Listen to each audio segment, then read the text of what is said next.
To begin this strategy of solving by the square root property, I'd actually like to practice a solving by factoring. So let's solve x squared equals 36 by factoring. And if we're going to solve that by factoring like we did in the previous video, we need to get 0 on one side. So that would be x squared minus 36 equals 0.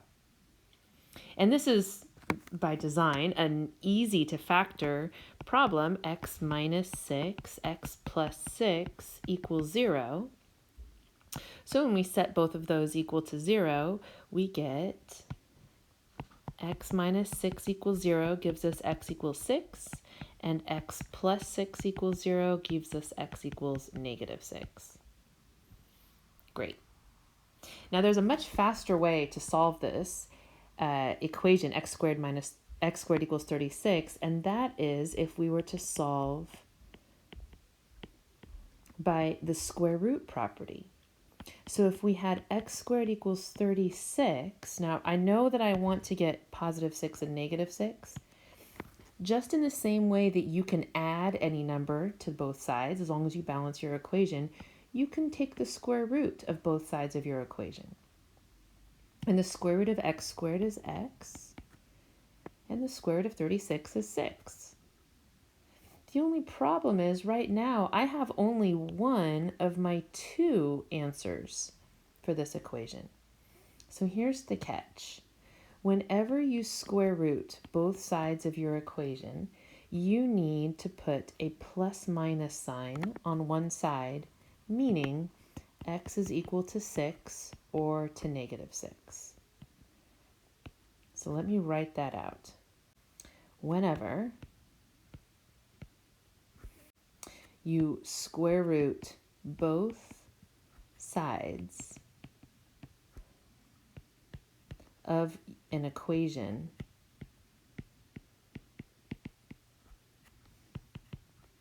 you must put a plus or minus sign on one side.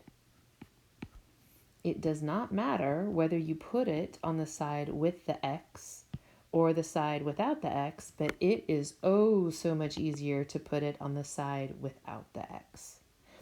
So this right here is a very, very, very important rule. Whenever you take the square root of both sides of an equation, you must put a plus or minus sign on one side. Let's practice a couple more of these. So let's solve now x squared minus 50 equals 0. So in this case, I want to isolate whatever is being squared. Okay, so that would be x squared equals 50 if we add 50 to both sides. Once you have that square isolated, then you can square root both sides. And careful not to forget your plus or minus sign.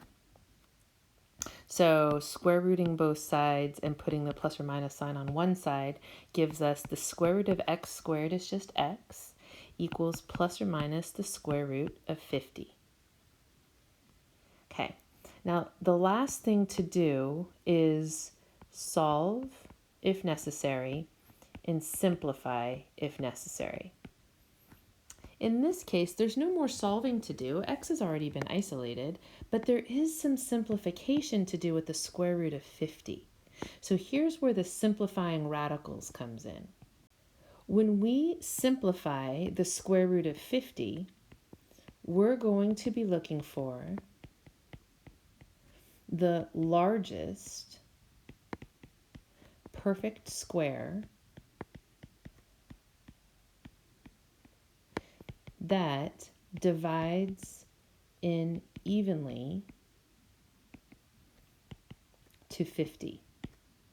So think perfect squares, think 2 squared is 4, 3 squared is 9, 4 squared is 16, 5 squared is 25, and so on. Well, actually, the only one right now that goes in is 25. So here's what we're going to write. X equals plus or minus the square root. Let's see, 50 breaks apart into 25 times 2. And if we break 50 apart into 25 times 2, then we can take the square root of each of those factors one at a time. The square root of 25 and the square root of 2. But the square root of 25, we know. We know the square root of 25 is just 5. The square root of 2 is too small. No perfect squares go into it. So the square root of 50 simplifies to be 5 root 2. It's that kind of simplification that later on in this course I'm going to be doing really quickly, so you want to make sure you practice it now. And this section, solving by the square root property, is the perfect section to practice.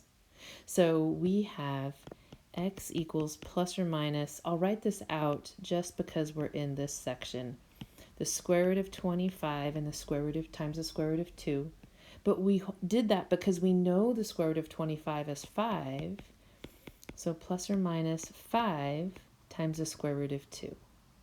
And what that means is I have two answers, the positive 5 square root 2 and the negative 5 square root 2. Okay, let's try a couple more. So let's start with x squared plus 16 is equal to 0. Okay, so I'm going to isolate the squared part, making it x squared equals negative 16. Then, like the step said on the previous slide, square root both sides, not forgetting my plus or minus sign. So now I have x equals plus or minus.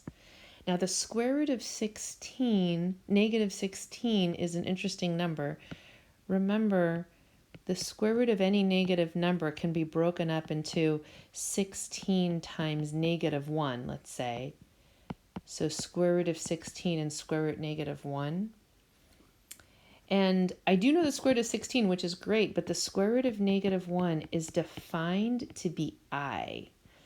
So that's something that's covered in an intermediate algebra course. If you need more help, contact me with that. But that's something that's covered in an intermediate algebra course. So the square root of negative 16 is 4i, because you can always take out that negative 1. So back to our problem, the square root of negative, plus or minus the square root of negative 16 is plus or minus 4i. Okay, let's try another one that's similar to that. Let's try x minus 17 all squared equals negative 8. And again, we're going to solve. So the thing that's being squared is this parentheses here. So we already have step 1 done for us. What quantity that's being squared is isolated. So all we need to do right now is square root both sides, not forgetting our plus or minus sign.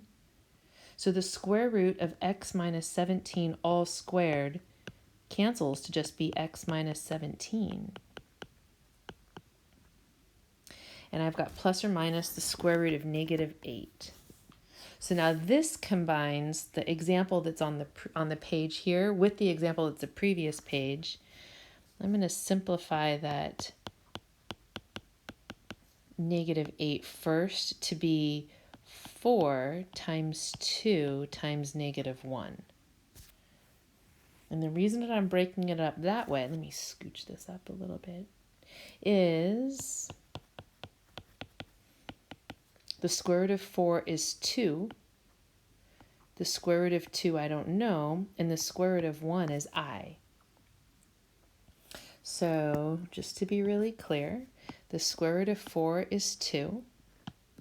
The square root of 2 is the square root of 2, and the square root of negative 1 is I, like we were talking about in the previous problem.